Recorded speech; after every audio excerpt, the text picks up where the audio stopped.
Hello everyone, welcome back to the workshop here at Rathbone Manor, where today I want to take a look at this 8-inch crescent wrench. Okay, so I have had this in the parts cleaning tank at work to take some of the filth off of it so that I can actually handle it without getting too dirty. So let's just take a look at what it looked like when I got it from the car boot sale last August, was it? Let's have a look. Next up we have a rather grubby Crescent wrench, Crescent Tool Company, Jamestown, New York, or manufactured by, MF by Crescent Tool Company. Flip him over, 8-inch, drop forged steel, made in the USA. This one doesn't look too bad, it's got a bit of light rust on the handle. I paid £2 for this lot from one stall, so it'll be interesting to see if I can clean this up. I said, unfortunately the head is a little chipped and it's quite rusty or dirty or something going on there. But yeah, nice crescent wrench there. Okay, so you may have noticed there that the jaw was extremely bent. Someone's given this poor old crescent wrench some real abuse. You probably can't see it here, but the handle is slightly bent. I have straightened it up a little bit, as much as I've straightened the jaw out. I have been experimenting over past weeks with straightening the jaws out on King, Dick and Abingdon spanners. I think you'll find I've done a good job of that. So I thought maybe I could apply the same process or a similar process to straightening the jaw out on this little fellow. So basically I took it to work, stripped it down, took the thing completely apart, after which I then got some copper pipe, which we have at work, a little bits of copper pipe at work, and flattened them out, put them in the vice jaw so that it didn't damage the dynamic jaw here. And then I heated it up with a little gas torch until it was quite hot, and just gave a gentle little pressure in the vice itself. And you can see how much pressure I used on it because it made some considerable indentations into the copper. And the end result was that, well, this is what the jaws looked like before, and this is the result afterwards. And I think I was quite pleased with that, actually, the way they came out. Now also we have a problem with the jaws here, because somebody has really given this poor old crescent wrench some serious abuse. As I say, the handle was sort of more like an S shape, and I put that in the vise and give it a tap this way and that way and this way, and more or less got it straight. I think you can still see there's a little bit of a curve in there.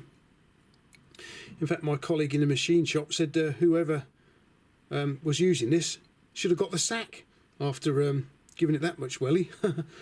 But yeah, so we've got a little bit of problems with the jaws here. It's actually chipped and bent. There's a little bit actually coming off there.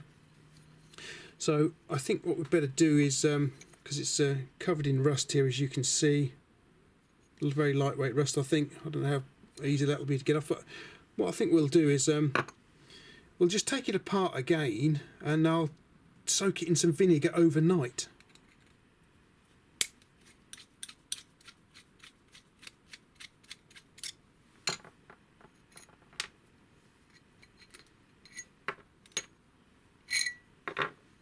Okay, so here it is in its constituent parts. It was interesting to take a look at this, the dynamic jaw, because you could actually see it was bent just here. Somehow or another it got bent. You know, the amount of abuse I'd given it bent it, as you can see from the pictures here. But it's a lot better now anyway, since I straightened it in the vise. Looks like we have the original little spring too, and the rest of it isn't in too bad a nick at all. A little bit of rust on the pin there, but other than that, not too bad at all, I don't think. So let's get it in some vinegar.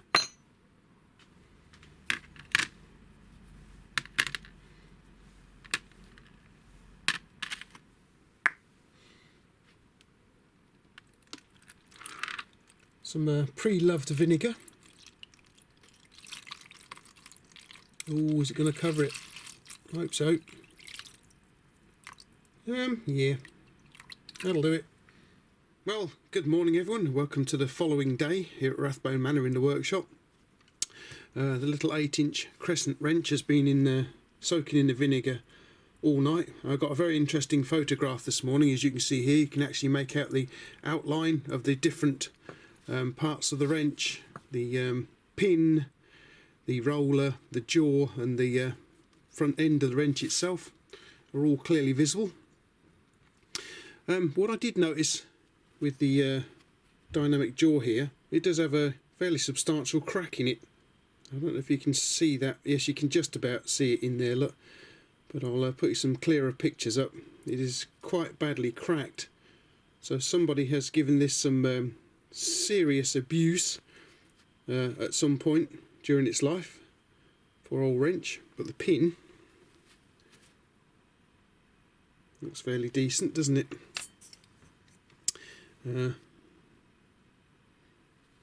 Roller's not bad. Main body, apart from being a bit skew-if. I don't know if you can see that there. Yeah, you can do. You can see a nice bend just about here somewhere.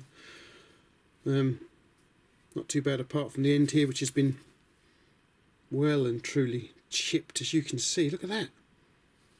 God knows what somebody's been doing with this wrench. We've got some not too bad pitting there, but we've got pitting nonetheless. Looks like someone's been banging it with a hammer as well. What I can do to get that pitting out. Let's have a look. Let's try some of this.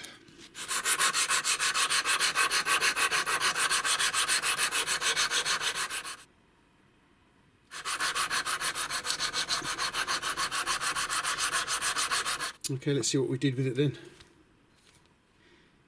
There we go. You can still see there's some light pitting going on in there. I might be able to get that out with the fibre wheel.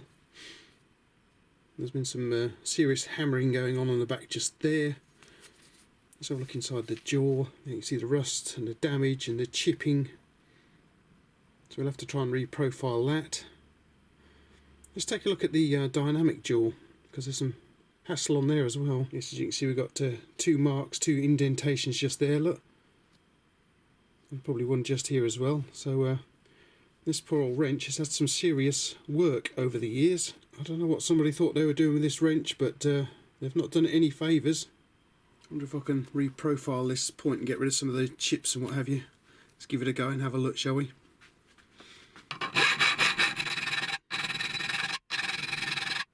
Okay, so I took out a little bit of the chips, but not a lot. It's quite hard material, but I think there's 1 or 2 high spots, possibly in here there's a high spot. I'll have to take the dynamic jaw out and just give it a file, touch it up a little bit. But yeah, well, I think to save damaging my file any further, I'm going to have a go with some of this this stuff here. Let's try some of this. This is quite rough stuff. I don't mind damaging this stuff.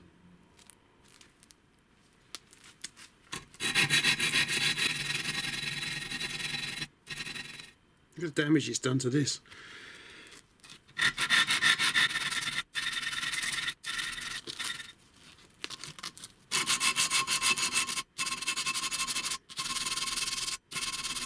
Okay, so I managed to clean it up a little bit. There's still a massive great chip just here. I got rid of most of it, and we can see the amount of damage that's been done to the jaws here. Look, you've got a high spot there.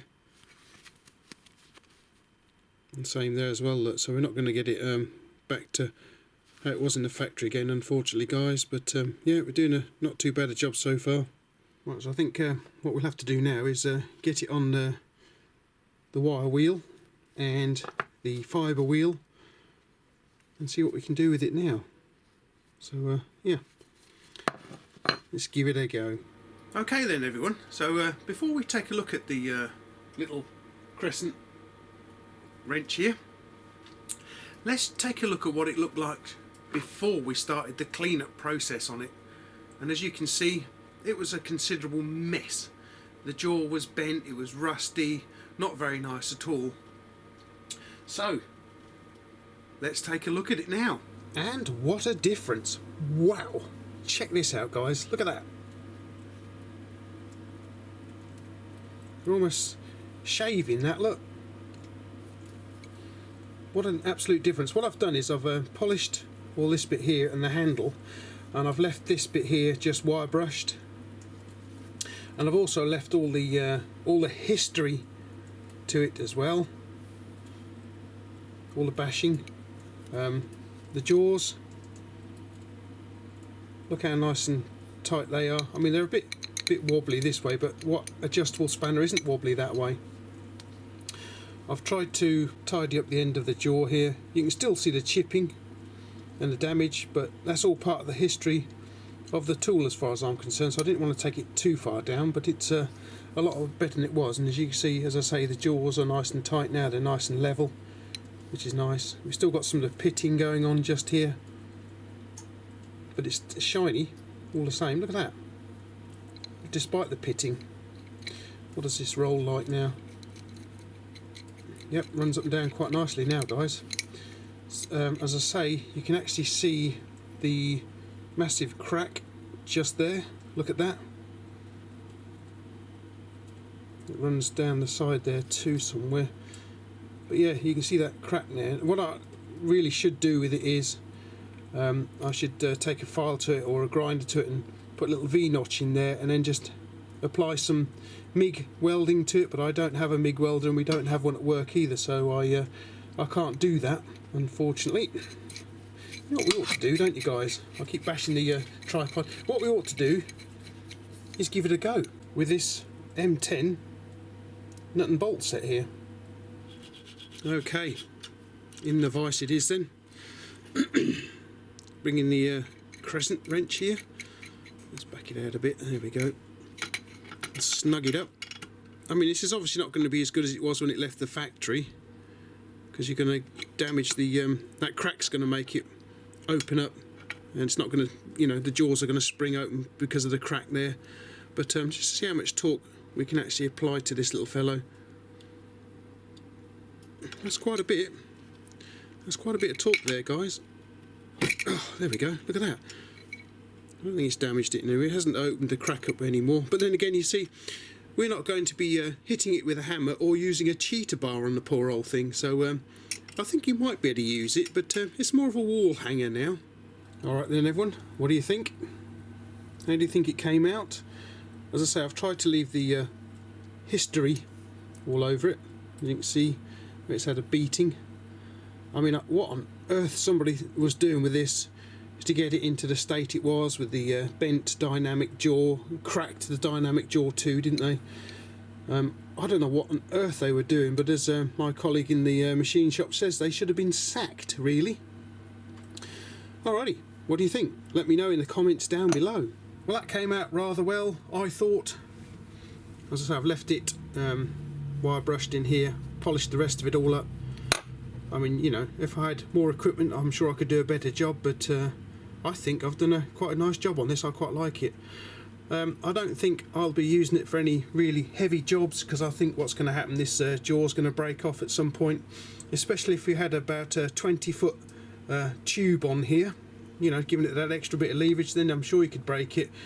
I don't know if I should test it to destruction or not, the poor little thing, but yeah, it's come up rather nicely. What do you guys think? Alright everyone, well, thanks for popping over to the workshop here at Rathbone Manor once again, and helping me out renovate this poor abused 8-inch Crescent wrench here. I think it's come up quite well actually. As I say, I think it's more of a, like, you know, a wall hanger now, because the cracked dynamic jaw is not going to be much use, but I think you could probably do some light work with it. But other than that, it came out rather nicely. Alright guys, well, thanks for popping over. I hope you enjoyed the video, and I'll hope you'll pop by back in the near future, because I'm sure I'll have something else for you to take a look at. Thanks for watching.